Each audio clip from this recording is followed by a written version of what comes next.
To begin with, I would like to acknowledge and appreciate the close relations between the labor recipient and sending countries and the significant economic and social cooperation between us, particularly given the challenges the world is continuously facing. We need, therefore, to exert even more efforts to build stronger ties and achieve higher mutual benefits. The world is facing economic pressures, and this requires sustained cooperation to elevate challenges, strengthen partnership, and support the Sustainable Development Goals. Our discussion today will focus on government's efforts in improving the contractual labor cycle, either unilaterally or through bilateral or regional cooperation, to support opportunities for human and economic development. Ladies and gentlemen, today we live in a time of accelerated technological advancements, which impact the landscape we operate in. Therefore, it is necessary for governments on both sides to continually develop new policies to support the welfare of their human capital. Today's meeting is an opportunity to exchange expectations and commitments and renew solid ties and to collaborate and collaboration for the sake of more investment in human capital, their productivity, happiness, and continuity in the labor market participation. This is truly an exciting moment for all of us to leverage from each other and learn together. The UAE believes in the importance of proactively addressing challenges and opportunities collaboratively by introducing 40 new legislations in 2022. We hope to harness our resources in supporting the global development goals, including legislations to regulate labor relations, laws of entry and residency guests from overseas, regulating industrial property legislations, integrating advanced technology, economic diversification, and promoting the non-oil GDP growth, especially in the green and circular economy. Let me conclude by recalling that the UAE will host the UN Climate Change Conference, COP28, in December of this year, which will bring into focus discussions to better understand the impact of climate change on labor markets and global economic migration. I have no doubt that this meeting will be both productive and enriching, and I look forward to the insights that will emerge from our discussions. Let's make the most of this opportunity to create a lasting impact. On behalf of the government of the United Arab Emirates, allow me to wish you all a pleasant stay in the UAE and a rewarding experience at the World Government Summit. Thank you so much. In all the changes that have come about in the recent past, both of us have a very difficult role to play. And the difficulty is, one is to bring the cost down, and the other is to increase the employment factor. Employment factor comes along with it, skill factor development. And as far as the sending countries are concerned, it is the cost of migration that becomes an issue. I think there is a lot of scope for improvement on these issues. And if we can get on with both the issues, skill development, migration cost reduction, I think we will be taking both the countries on a better path. In the changed circumstances over the past 2 years, 3 years, with COVID and the war in Ukraine and etc., there has been a great impact on the labor market. Requirements which were there before are not there now. Availability which was there before is not there now. So we have to come to a situation where we can sort of equalize or get the market onto a level playing ground. Honorable Minister mentioned about certain process or situations that need to be taken care of. One of them was the contractual arrangement that is there. If you can get that done clearly, if you can sort that out, maybe through bilateral or, as he said, unilateral means, There is only one danger in unilateralism is that if one country takes it, the other country may not necessarily agree to it. So it's always better to have a bilateral or a reasonable regional access to the whole thing.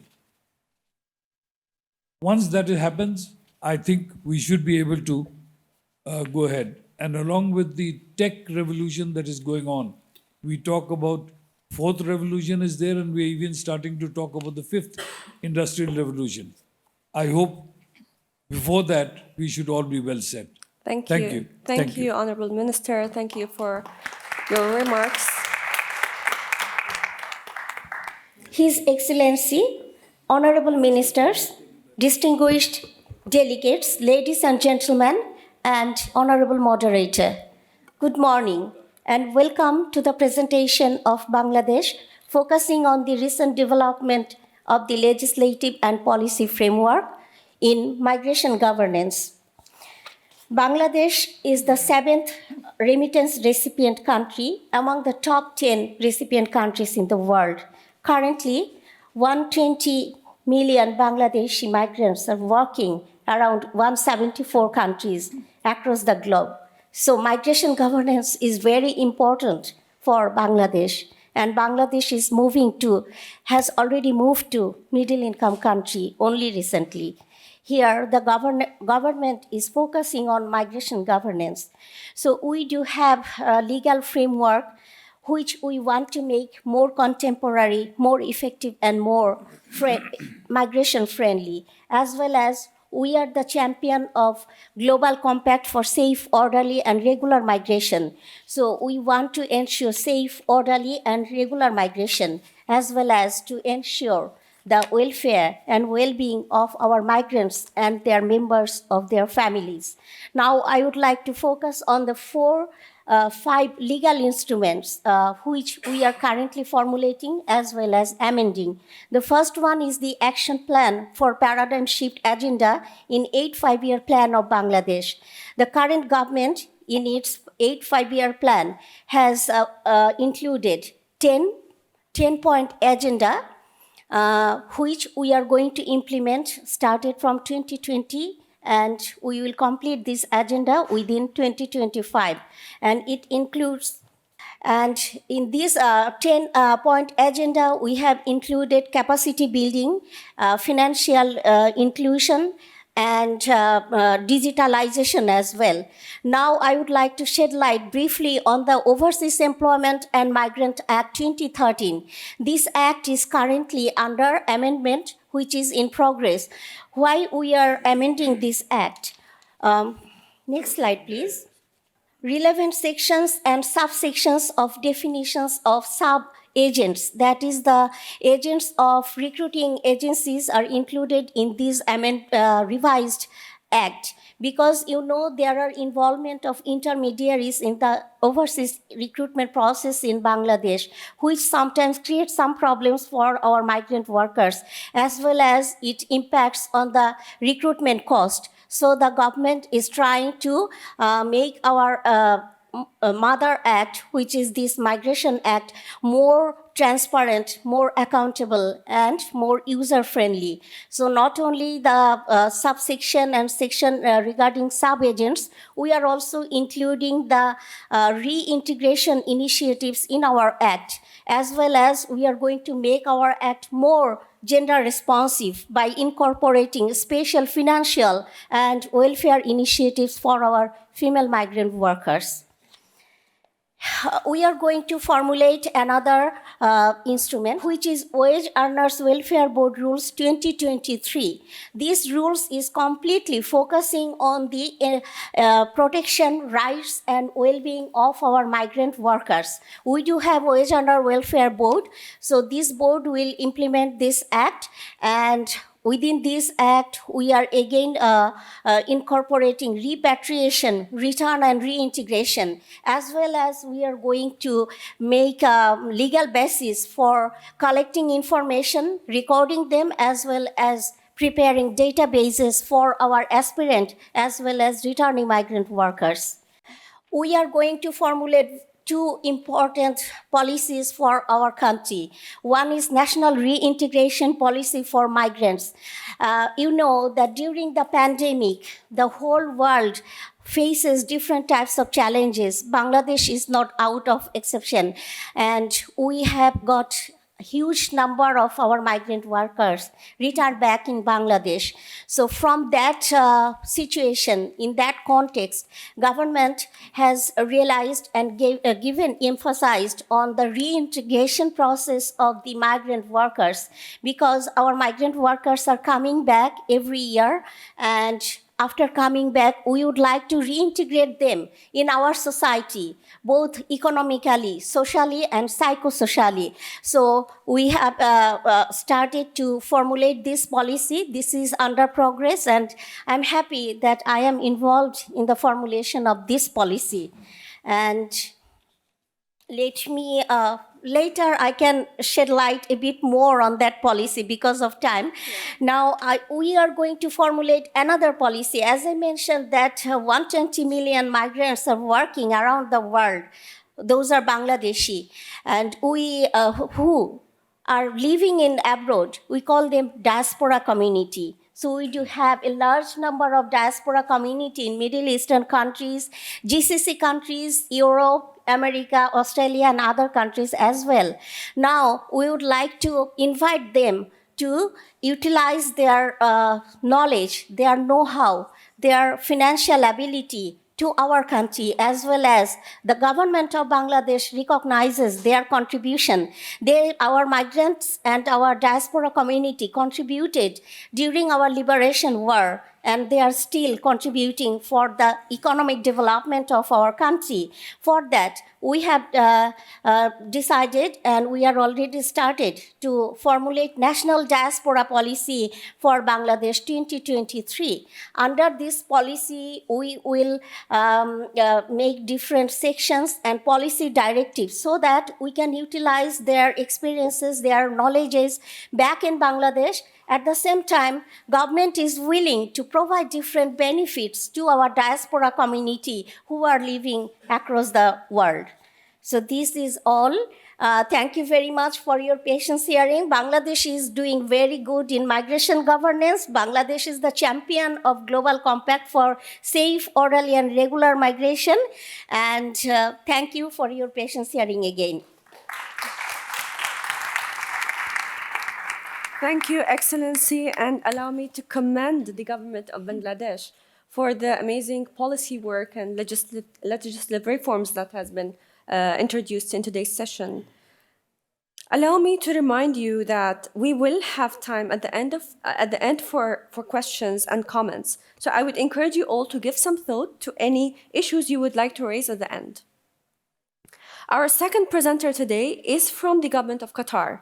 We are honored to be joined by His Excellency Mr. Fahad Al-Dosari, Director of Labor Inspection Department at the Ministry of Labor from the Government of Qatar, who will present on heat stress assessment and mitigation at work.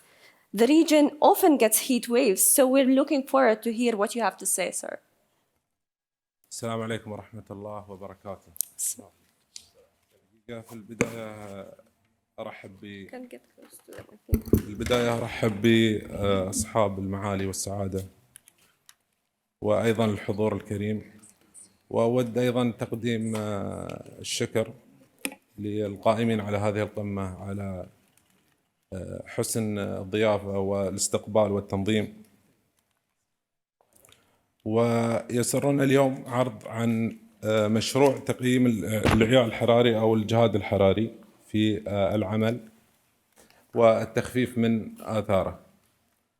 طبعا هذا المشروع هو من ضمن أو في إطار التعاون الفني مع منظمة العمل الدولية وأحد مشاريعها، وكان هناك يعني طلب لتحسين القرار السابق الخاص بالإجهاد الحراري أو ساعات الحظر أثناء فترة الصيف، وأيضا لتوفير بيئة آمنة للعمال وحمايتهم من مخاطر الإجهاد الحراري. تطلب أن يكون هناك قرار جديد، واللي هو بالفعل صدر في مايو 2021. طبعا قبل ذلك كان في جهود قبل صدور هذا القرار الجديد اللي حدد فيه ساعات جديدة وفترة فترة حظر العمل من 1/6 إلى 15/6.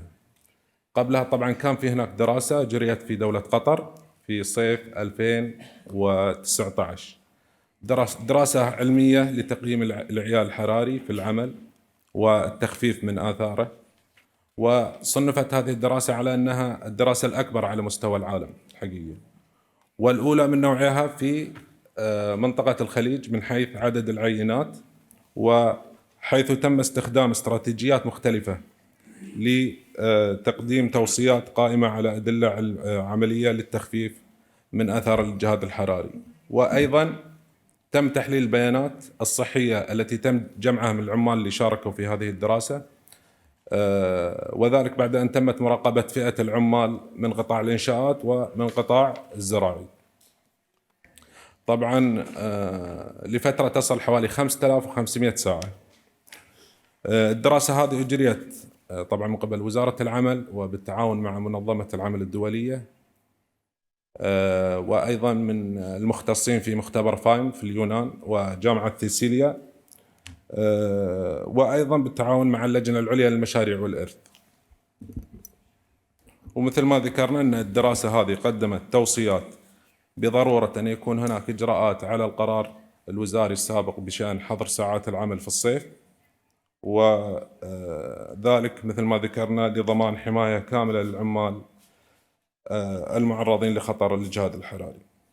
طبعا القرار الوزاري أيضا عرف الإجهاد الحراري، فالإجهاد الحراري ذكر بأنه فشل جسم الإنسان في الحفاظ على درجة حرارته الطبيعية بسبب بذله مجهود بدني عند تعرضه في بيئة العمل لحرارة مرتفعة مصحوبة بالرطوبة المباشرة أو بعيدة عن أشعة الشمس في أماكن الظل أو داخل الغرف، مما يؤدي لمرض الجسم بسبب خلل الوظائف المسؤولة عن تنظيم درجة حرارة الجسم، فينتج عنها عدد من المشاكل الصحية.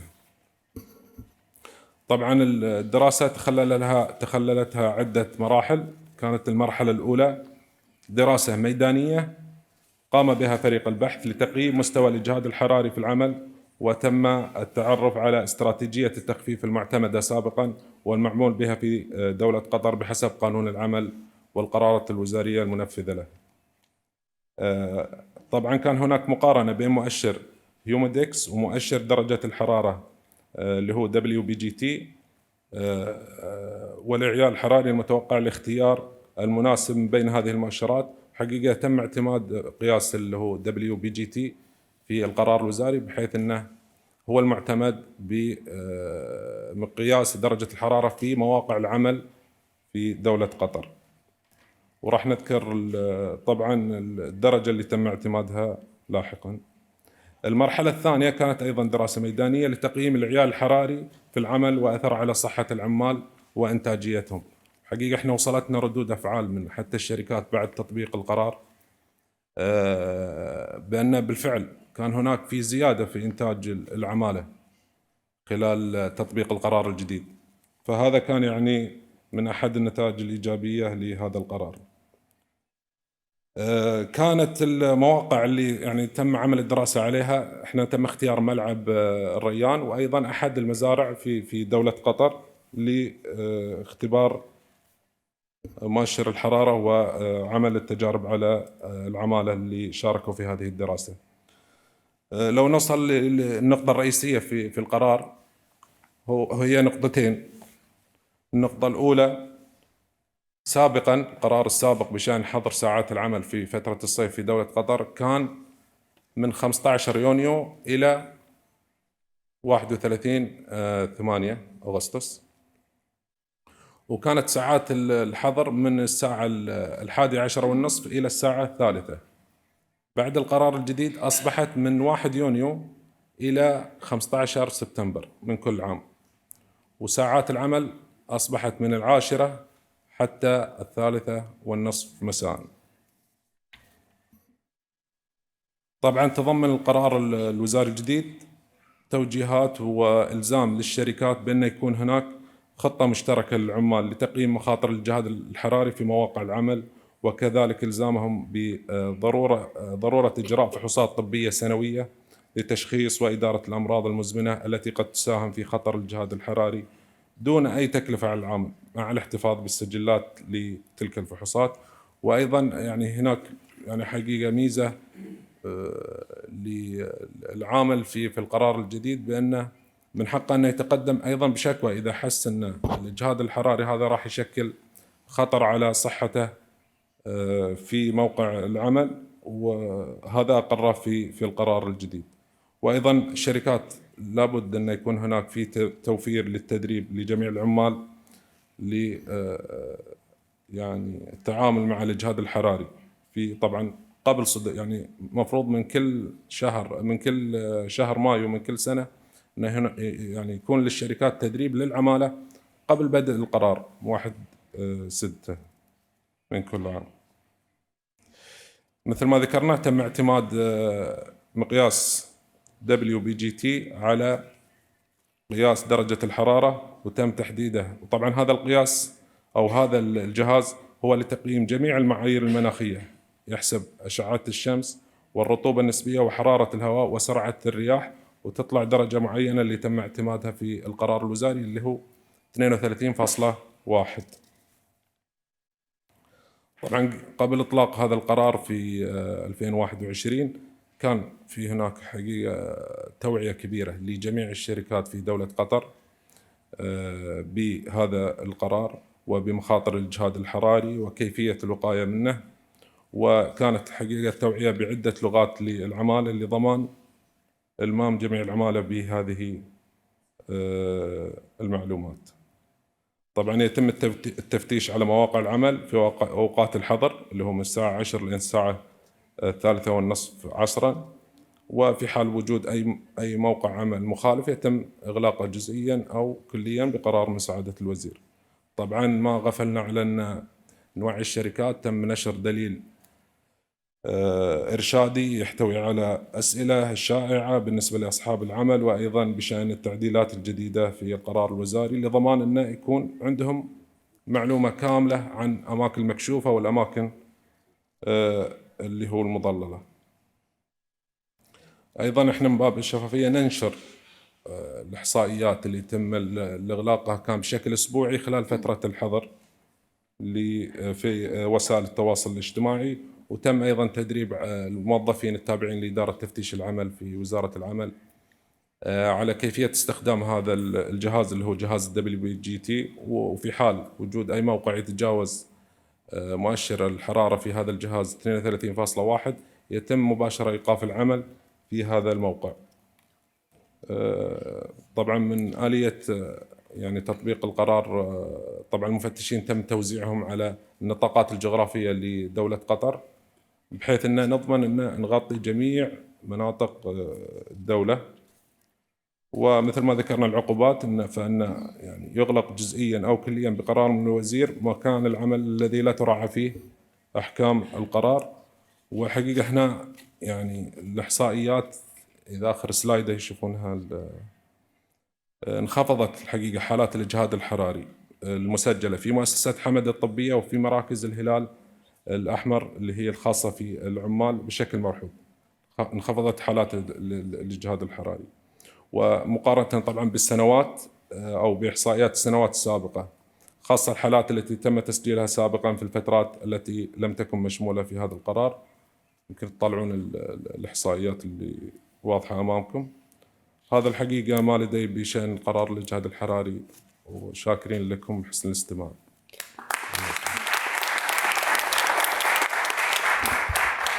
Thank you, Excellency, for that extremely interesting overview. It was quite interesting to hear the changes that Qatar has introduced in order to care for the welfare and the well-being of the workers in Qatar. The next presenter is from the government of Pakistan. There have been close cooperation over the last year between the governments of the United Arab Emirates and Pakistan as the chair of the Abu Dhabi Dialogue. for which the UAE provides the permanent secretariat. It is therefore a great honor to introduce His Excellency Mr. Zulfiqar Haider, Secretary of Overseas Pakistanis and Human Resource Development from the Government of Pakistan, whose presentation will focus on best practices on recent labor-related laws and regulations. Excellency, the floor is yours.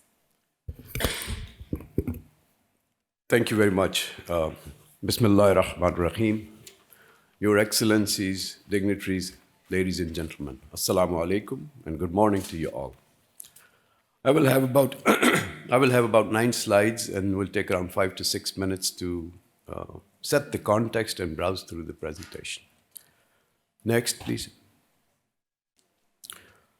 The Government of Pakistan, through the Ministry of Human Resource Development and Overseas Pakistanis, is mandated for emigration of workforce and welfare of overseas Pakistanis, with 7 different distinct organizations working under its umbrella. In order to promote safe, regular, and orderly migration, our ministry has introduced a number of policy reforms and has entered into partnerships with many countries and international organizations in this context. The ambit mainly covers the welfare of overseas Pakistanis and their families, training and education of workers, old age benefits, reporting on international labor standards, and lastly, regulation of the overseas employment and emigration. Our ministry has adopted many best global practices in this area. It has introduced various reforms for regulating the emigration of workers, which include national emigration policy, amendments in various pieces of legislations relating to emigration and the subsidiary rules. The spectrum of intervention includes in 4 distinct areas: policy and legal framework, institutional reforms, capacity building, and partnerships. We will dilate on all the 4 interventions as we proceed. As for the legal framework and legislation, the main pillars of policy are, number 1, promotion of safe, orderly, and regular emigration for employment, protection and welfare of overseas Pakistanis and emergency assistance, engagement of Pakistani diaspora in the development process, and finally, reintegration and return of migrants. Likewise, various amendments have been made in the Emigration Ordinance of 1979, which happens to be the major piece of legislation, and some other subsidiary laws under considerations which aim to simplify the procedures and bring digitization in the migration governance in Pakistan. The Immigration Act of 2021 is enacted to expedite the decision-making powers by delegations of authority from the federal government, that is the cabinet, to the ministry and the lower tiers in order to decentralize and simplify the procedures concerned, which has greatly facilitated and simplified the emigration of the workers. Coming to the institutional reforms, the government has introduced various institutional reforms to reduce human interface and bring efficiency in the process. For instance, in order to facilitate the workers to send their remittances to their families on a fast track, we have introduced an innovative digital account known as the Roshan Digital Account, which offers timely and safe transfer of remittances. Similarly, a state-of-the-art job portal has been developed for the matchmaking of employers and the intended immigrants. So far, around 429,000 applicants have been registered themselves on the portal, whose CVs and can be accessed by any employer across the world, around 73 trades. Also, around 97,000 returnee migrants are registered on this portal, whose data is shared with relevant stakeholders for re-employment and reintegration. As you can see on the slide, the statistics speak for themselves. Now, coming to the third area of intervention, the successful retention of immigrants in destination countries depends not only on their skill sets and qualifications, but also their knowledge of socio-cultural norms of the host countries. In this regard, the ministry has taken several initiatives and has developed soft skill modules which are provided to the intended immigrants in their pre-departure trainings and orientations. Similarly, to help intending immigrants on the spot in their visa and travel documents, facilitation desks are provided at all the airports where they are given speedy assistance for their requirements. Going to the last and the fourth initiative, we would like to inform you that in order to explore a legal pathway for immigration, as well as to implement international conventions, our ministry has entered into partnerships with many countries and international organizations. In this regard, we're glad to announce that we have signed 15 MOUs and agreements, and 13 MOUs and agreements are under consideration. Agreements with Korea on employment permit system is an example under G2G mechanism, where around 11,000 workers have been registered so far.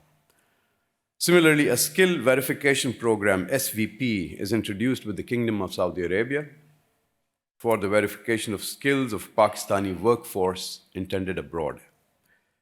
Upon its successful implementation in Pakistan, the Kingdom of Saudi Arabia is replicating the same model. Our ministry is also working closely with the ILO towards implementation of the ratified conventions at the national level for attaining decent work objectives. So far, 36 conventions have been ratified, wherein 30 are in force, including 8 fundamental conventions. Our working with ILO ranges from labor policy formulation, labor administration, employable skills and vocational training, workers' education, women workers' rights, elimination of child labor. Similarly, the Ministry of HRD is actively participating in the sessions of many other international organizations like the International Organization for Migration, IOM, the International Center for Migration Policy Development, which is ICMPD, the Colombo process, the Budapest process, and the Bali process. Moreover, Pakistan has started participating in the Abu Dhabi dialogue in 2016, and it is the incumbent chair of the ADD and is playing a vital role towards achieving its goals and objectives as enshrined in the thematic areas. Similarly, our ministry is working in close liaison with the ICMPD in a wide range of areas related to migration. Through our migrant resource centers, which is a recent innovation, intended immigrants are sensitized about the risk associated with illegal migration. Currently, we are jointly planning to establish a labor market research cell in order to better analyze the evolving labor markets landscape and take policy initiatives accordingly. And finally, the recommendations. In order to achieve the goals of promoting safe, orderly, and regular migration, and to discourage illegal human trafficking, which happens to be the most daunting task for us, frequent engagements have been planned with technical experts of CODs, which is highly recommended for other countries also. Similarly, mutual skill accreditation regimes among origin and destination countries is the need of the hour. Moreover, the establishment of excellence and language and cultural centers will provide trainings of workers with skills as per the demand of the destination countries and help in orientation of intended immigrants about the cultural sensitivities of the host countries everywhere. Lastly, it is recommended that the rights of the laborers, particularly women, as we are not very sensitive to the gender issues, they must be enshrined to encourage their participation in the labor market. And with this, ladies and gentlemen, let me thank you for your indulgence and patience. Thank you. Thank you, Excellency, for the update on the significant progress being made by the government of Pakistan. Our final country of destination presentation of today is by the United Arab Emirates. There have been drastic reforms over the past few years when it comes to the labor laws in the United Arab Emirates. With no further comment, let me therefore introduce my close and respected colleague, His Excellency Abdullah Naimi, Assistant Under Secretary for Domestic Workers Affairs from the Government of the UAE, who will make a presentation on achieving success in an evolving labor market practices from the UAE. Excellency, the floor is yours. Thank you very much, Shaima. Excellencies, ladies and gentlemen, my colleague panelists, Assalamu alaikum wa rahmatullahi wa barakatuh. I'm really honored to be with you today to give this presentation about achieving success in an evolving labor market in the UAE. This presentation will be a small journey of what had happened in the UAE recently in terms of enhancing and improving our legislation in the labor market. You know that the United Arab Emirates is considered one of the most attractive countries in the world. The labor market has seen a growth of 11% in the total number of companies in 2022. The number of workers also in the private sector has increased by 13% in last year. If we look at the long-term increase, since 1991, the average annual increase of the task force is approximately 6.2% per year, resulting into approximately 6.1 million total employee in the labor market. When we see this, we know that the UAE is working hard to compete, is working hard to prove that we have the best practices in the region and globally. If we look at the competitiveness of the labor market in the UAE, you'll notice that INSEAD reports rank the UAE as the fourth in talent attraction and third in brain retention in 2022. IMD reports rank the UAE as the third globally in both government efficiency and business efficiency, sixth in economic performance, and 12th in their competitiveness yearbook of 2022. We have also achieved the first regionally in the Global Gender Gap Report and ninth globally in the Wage Equality Indicator by the World Economic Forum. And when we talk about technology and digitalization, the UAE was ranked the first regionally and 13th globally in the Digital Competitiveness Ranking Report by IMD, in addition to being the third globally in the Technology Pillar 2022.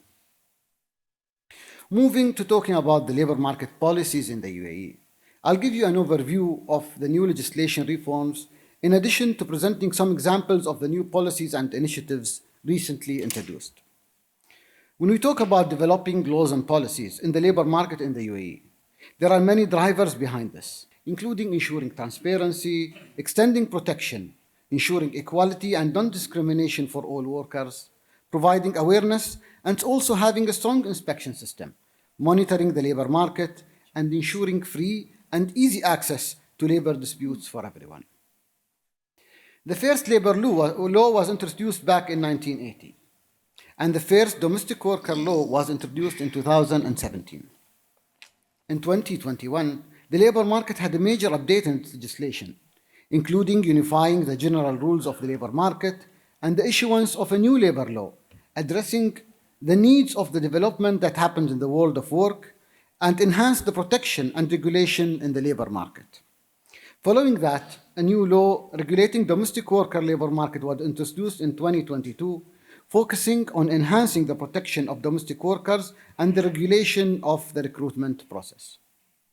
Federal Law 47 unified all the general rules across the labor markets, setting the minimum requirements across all sectors, and defined the right and obligation of the employment relationship parties in a balanced manner, aiming to enhance the attractiveness and sustainability of the labor market in the UAE.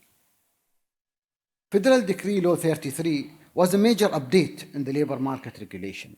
It unified the employment contracts across the private sector and introduced 6 new types of work and new work permits in line of the new style of work that evolved in the labor market. The law aims to enhance the flexibility and sustainability of the labor market without compromising the rights of both parties. Federal Decree Law 9 of 2022 was an update of the first domestic labor market law in the region. It extends further protection measures to domestic workers, strictly regulates recruitment agencies and recruitment processes, and sets the rights and obligation of both workers and employer. It's worth to highlight that the ministry, in addition to its inspection system, closely monitors and regulates recruitment agencies and takes firm actions to those who do not adhere to the regulations, reaching to withdrawal of the license of the agencies. Now we come to initiatives and policies in place overseeing the labor market. The contractual relationship starts by an approved job offer, followed by awareness and a contract that is mirrored to this job offer, and then the start of an employment relation that is monitored by several indicators that I will talk about some of them today. Before we talk about the initiatives, I want to highlight a unique public-private sector partnership program that created a very unique and innovative employees protection insurance. It provides workers with a coverage against unforeseen risks that results in the employment inability of covering employment dues and rights. The insurance covers unpaid wages, end of service benefits, travel costs, and costs related to work incidents.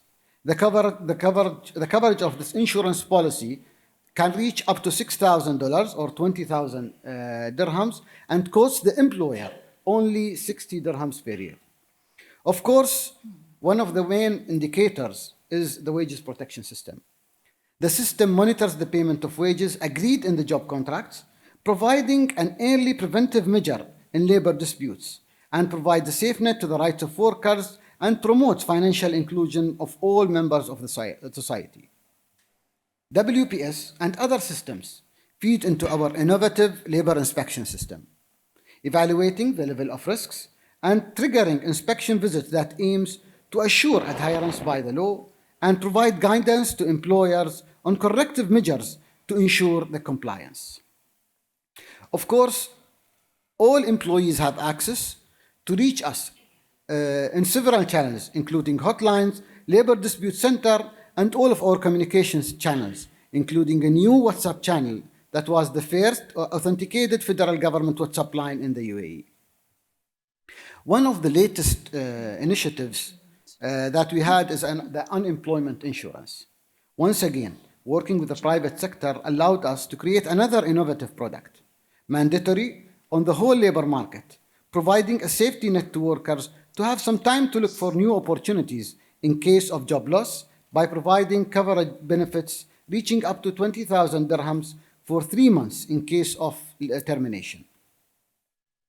An additional initiative that is currently being studied also is the end of service scheme, where we are working on creating new methods of managing end of service gratuities to give workers options to invest their end of service benefits in a way that can create a continuous financial return. We don't stop here. We're always working on new innovations, improving the attractiveness of the labor market in the UAE, providing solutions to allow businesses to thrive and meet all the new world of work changes without compromising the protection of rights. Thank you very much. Back to you, Shawna. I'm extremely grateful, Excellency, that you have taken the time to join us today in order to share that insightful update. Impressive changes.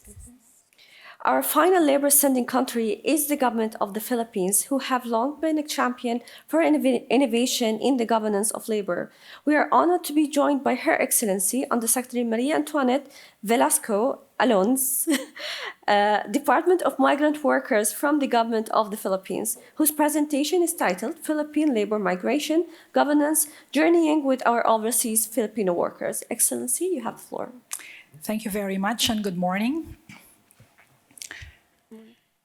I'll wait for the slides, but let me start with 3 words: dynamic, resilient, and people-centric.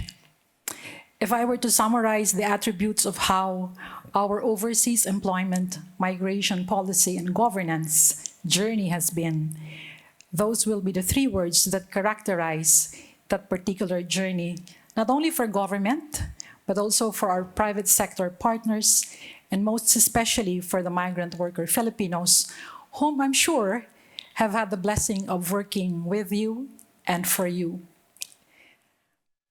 I am blessed to have come after you, our friend from UAE, because your presentation is quite inspiring. noting how you, as a labor-receiving country, has partnered with us on constantly evolving policies and regulations to promote the rights of workers, not only for Filipinos whom you have in the economy. Our context of the Filipino migrant workers force is that prior to the pandemic, we've reached about 2 million average of annual deployment. And globally, we have a stock number of about 10 million Filipinos working in various parts of the world. Last year, with a slowdown globally having halted, and we have resumed deployment, we've reached 1.2 million of deployment of workers again for the year. The GCC countries, 4 of the top 5 receiving countries for Filipinos are here in this region, topped by Saudi Arabia, followed by Qatar, and the United Arab Emirates is the 3rd of with the highest number of Filipino working here.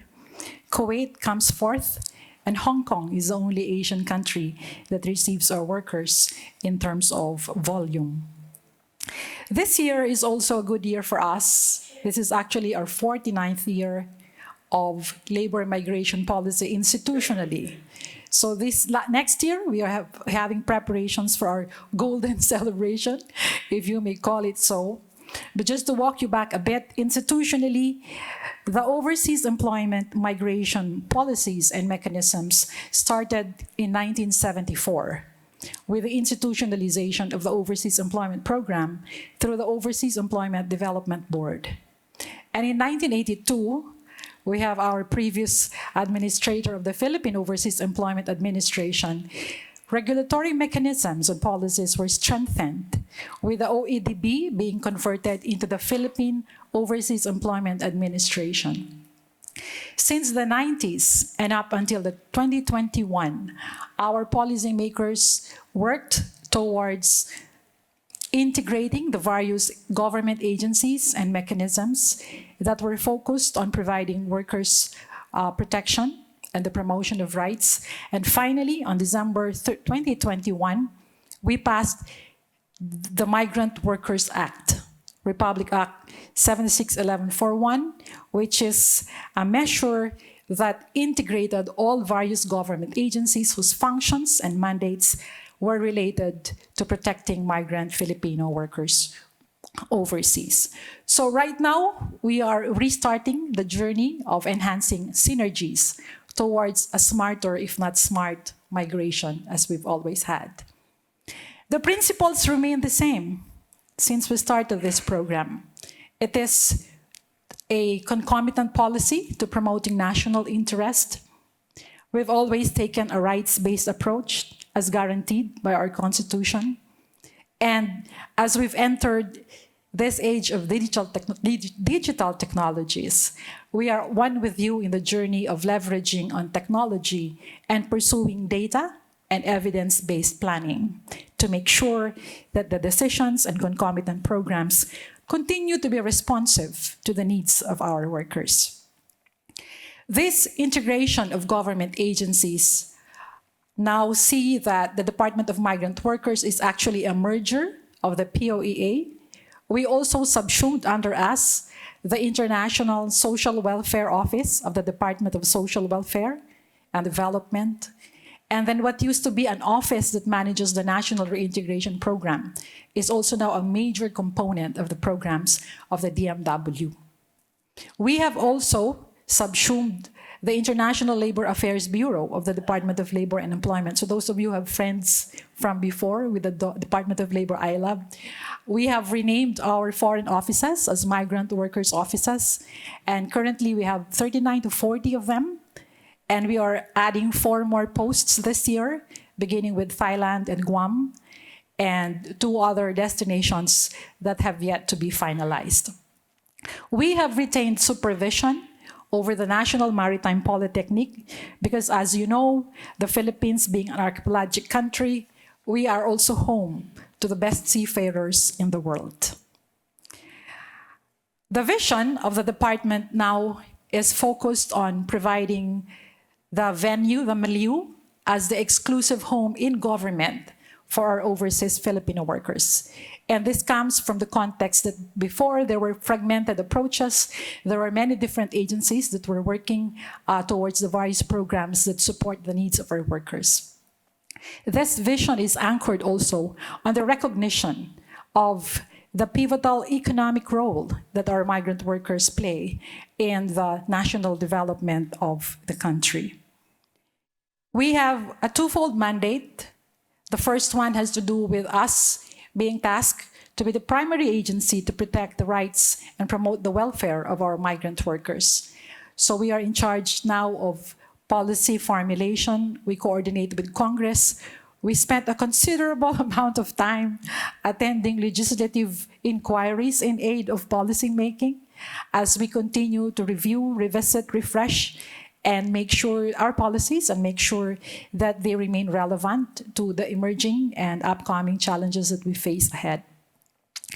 Central to that is what Bangladesh shared and Pakistan as well on the focus of empowering the workers through our reintegration program.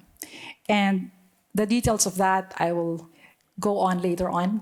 And we also have a twofold mission of being able to empower them through the adoption of digital processes. We look to you, our partners in the UAE, to learn the best in terms of how to pursue ease of doing business with use of technology and the digitization processes. As I mentioned, a key focus is the management of a national reintegration program that also ensures not only their preparedness when they go on site, but also their psychological and full cycle preparation, including their families, when they so decide to go home for good. Many of the programs shared by His Excellency Zulfikar of Pakistan mirror the programs that we have. And moving forward, I'd like to highlight some of them. First off is our continued commitment to strengthen the protection of our migrant workers through the pursuit of a rights-based labor diplomacy. Just like you, we have existing MOUs, bilateral labor agreements with host countries, and we are poised to renew most of them, beginning with UAE in the next quarter of the year. And part of that also is our conduct of pre-departure orientation seminars, and that's coupled with a post-arrival orientation seminars in the country of destinations, if only to enable the workers to really appreciate their rights as workers. So this includes also our health services for them. Last year, we inaugurated a dedicated OFW hospital in the central Luzon of the Philippines. And this is a 100-bed capacity hospital that caters to OFWs and their families. We are also working with legislators to strengthen social protection mechanisms. And of course, working with our judiciary, we recently held a meeting with the Supreme Court to ensure that their access to justice is also safeguarded. Secondly, the focus on skill building and ensuring the competitiveness of our workers by providing lifelong learning and training opportunities in collaboration with other national government agencies and stakeholders. And this also has a special focus on our seafarers, because as you know, we also have a considerable number of seafaring officers and employees across the world. And thirdly is the shift to smart migration governance.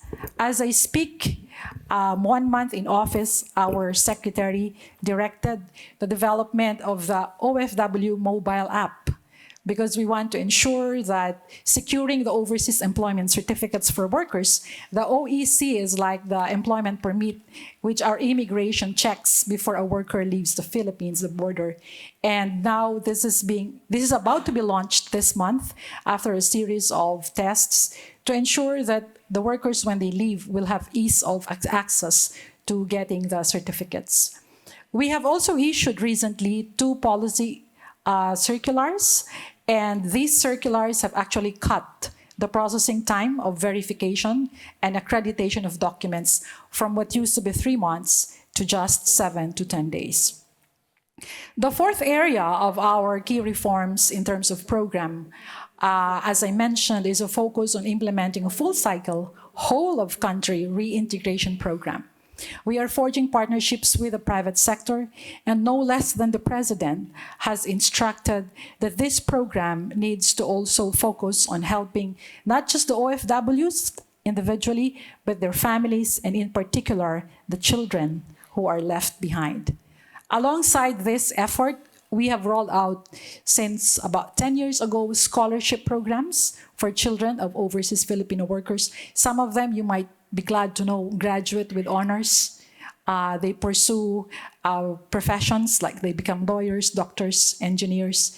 And I think this is a good way to cut the vicious cycle of poverty in the countryside as well. And finally, our intensification of the anti-trafficking and anti-illegal recruitment efforts through a purposive campaign that's done also in partnership with our law enforcement agencies. Recently, we have been able to prosecute quite a number of illegal recruiters. I think the highest number at one given time is about 200 of them, and the prosecution is ongoing. We want to strengthen that as we commit to continue efforts to adopt fair and ethical recruitment practices. As I close, let me leave you with a borrowed message from the President, who in his first State of the Nation address devoted space for acknowledging the economic contributions of migrant workers. And I think this applies not only to Filipinos, but to our brothers and sisters from the other labor-sending countries. He said that our migrant workers represent the fighting faith of the Filipino as a nation and as a people. He has called on us, and I echo this to call on you and challenge you to join us in this effort, that we be able to transform their overseas journey into inspirational stories for all time. Let me say that as I close, overseas employment is not an overt policy of the state. But the government of the Philippines since 1974 has consciously, purposively, and proactively put in place policies as part of our bounden and patriotic duty to look after the welfare of our citizens. We have constitutional guarantees that promote workers' rights. It is in that context that we continue to do the work for migrant workers. In the end, I reiterate what the President and my secretary would always say. We want to see the day when workers, regardless of nationality, would leave their homes because it is their choice. And I pray,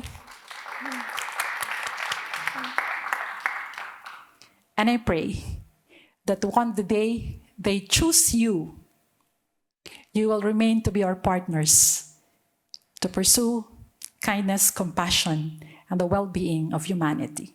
Thank you.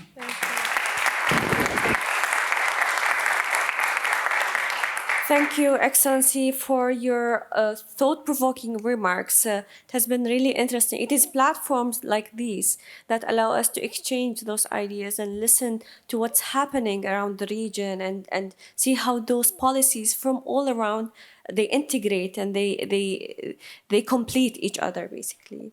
This now brings this section of today's event to a successful conclusion.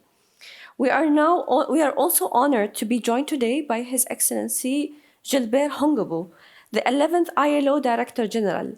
His Excellency was elected as the new ILO Director General just under a year ago, and we are honored to welcome him to the World Government Summit today. Your Excellency, we would appreciate your remarks on today's discussion. The floor is yours.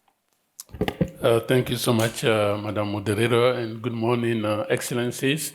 First of all, thank you so much for having me with you with this very enriching exchange of experiences, both from sending and receiving countries. From what I'm hearing, I must say that the first thing that for me was quite very important is, and starting from Bangladesh, mentioned it, Pakistan, as well as Philippines, is the economic contribution of the migrant workers, the overseas workers, to the economy of their country through remittances, through foreign direct investment, and other means, and not forgetting their own and their families, their communities' well-being on that. So I think no matter what we say, what we do, we have to keep that in perspective on that. The second point that I will state for me is quite very striking. Every country receiving or sending, every country is doing the best for a continuing improving and streamlining the whole process. And I also could see during the presentation effort here and there, maybe to answer the one of the questions posed by Honorable Minister of Bangladesh in lowering the cost of the migration. Yet one thing that comes to my mind to really recommend is also having a platform where not only comparing experiences amongst receiving countries and trying to see how we can learn from each other in harmonizing or setting up our laws, our policies, and our modus operandi in moving in moving forward. Is the same, obviously, for the receiving countries as well. We have a lot of very, very rich different initiatives here and there. One thing, if one wants to be intellectually honest, nobody can deny that every country is making reform, is making efforts in improving a global situation. I think we have to recognize that, as well as recognizing that, as they said, Rome was not built in one day.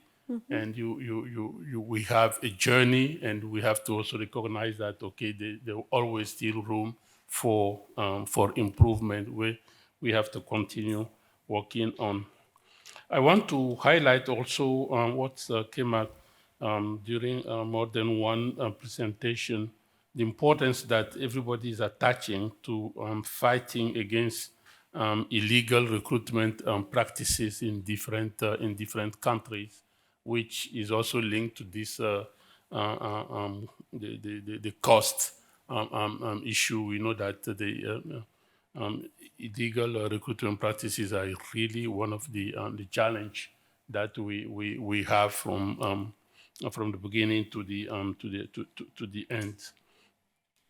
All of that leads me to encourage each of you to consider. I think Pakistan touched on that. What ILO we call the fundamental principle and right at work, which used to be 8, and now by including the occupational safety and health, it makes them 10. Globally, those are what you consider the fundamental conventions.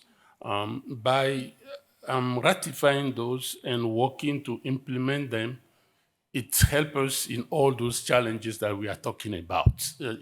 As a card, as a framework in having those 10 fundamentals convention ratified, and to really improve the whole process at national level, at international level, as well as in terms of the overall discourse that we know of the system. Finally, if I may, is that obviously ILO and we are ready, of course, as an international agency like ILO cannot impose itself, but all of you are member state of ILO. We're part of the 187 countries that are the government membership of ILO.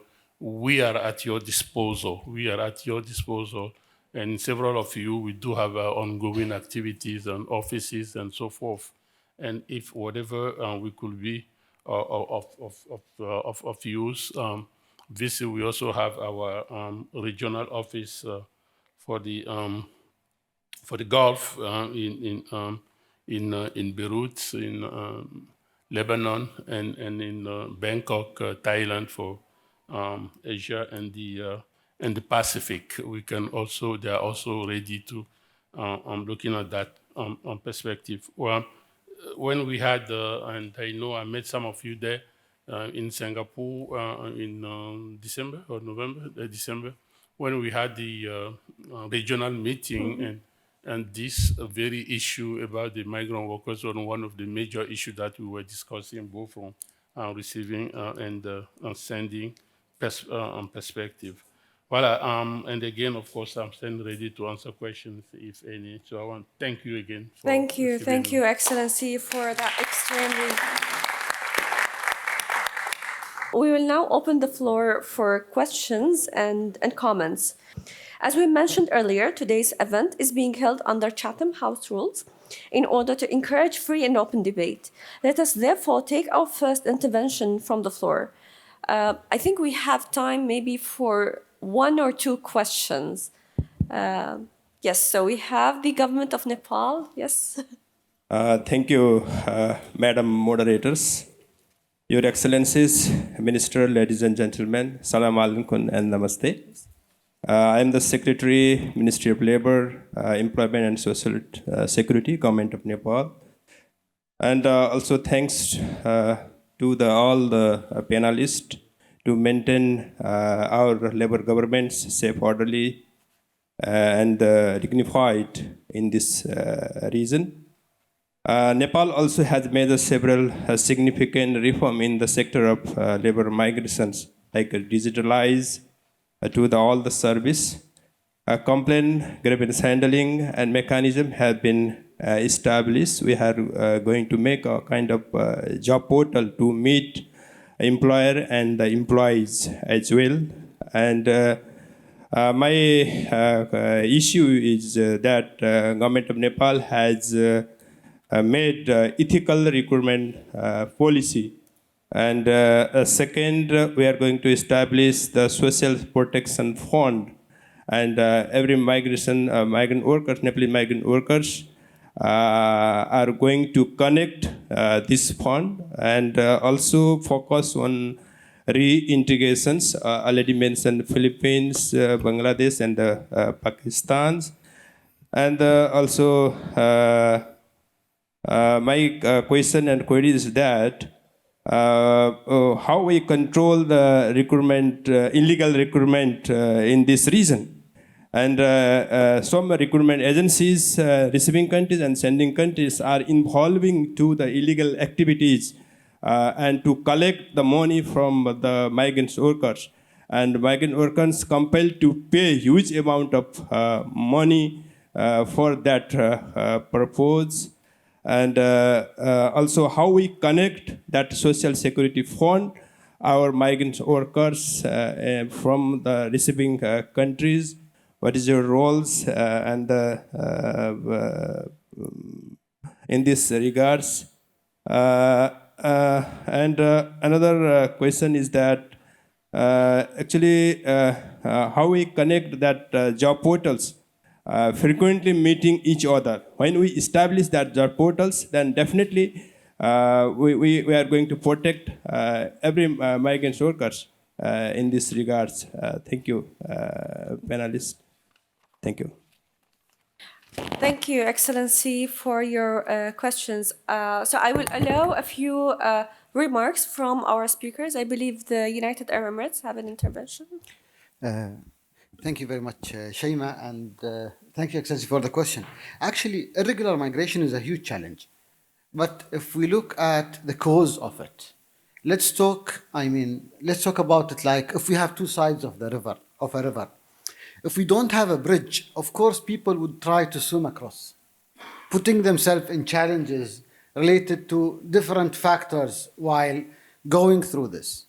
I believe that focusing on creating the regular migrating corridors that is regulated by both governments is the key to eliminating these acts. Of course, there might be some incidents that governments can work together, but the main thing is to focus on the proper and regular corridors of temporary contractual labor migrations. Thank you.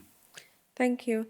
I believe that we have an intervention from His Excellency, the Minister of Human Resources. Thank you, and I thank His Excellency for the question. And I think there are two elements that I took out of the discussion was the social protection system that you were introducing, and wanted to reiterate some of the things that was presented here, that in the sense that in the UAE and the region, we're introducing a lot of protection systems, including insurance for the employee rights, and as well unemployment insurance and so forth. And a lot of those initiatives support those protection and social protection for the workers and employees in the UAE. With regard to the discussion about the illegal recruitment, I believe that the overwhelming majority of workforce in the whole region are legal.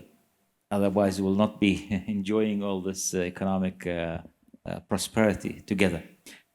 These practices of illegal recruitment should be fought from both sides, and we fight them fiercely from our end. We've been going after any indication of such action. One important element to highlight is that we live in a very digital world. Any employee in anywhere in the world can very quickly verify that he has been formally and correctly and legally been recruited or not, because our I think the presentation that was done by His Excellency Abdullah showed that a job offer is done through a system, digital system. An employee at the sending end will see that job offer. That job offer is actually reflected directly into the contract. Anyone who sees anything different, and they very easily can verify that with شو يسمونه بالعربي شباب الووتر مارك والاشياء هاي يدخل على الموقع مالنا. Sorry. It could be authenticated through our website, the ministry website. So you can very quickly verify whether this is a genuine job offer and contract or not. We encourage the sending countries as well to make that awareness to do the workers on that end. We do a lot of awareness here. You know that any worker or employee arrives to the UAE, mandatory goes through an awareness system. The employees are mandated to do that. If they don't, then they are under the law performed illegally. And sorry to take a lot of time, but I wanted just to highlight these actions. So if there's these practices, then we are obviously fighting them very fiercely. Sure. If I may add, Yes. just from the perspective of the Philippines, to share concrete practices, three things. As the minister mentioned, there should be heightened awareness. So we pursue massive information campaigns. Even we actually publish who are the accredited recruitment agencies that the workers can legally deal with.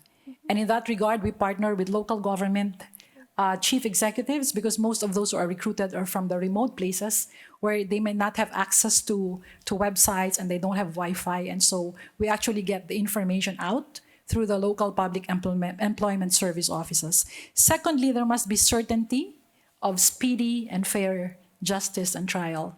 Those whom we have caught, we prosecute, and we make sure it is known to the public so that the warning is out there that you don't deal with these people, and those who mess with the system are run after by the law.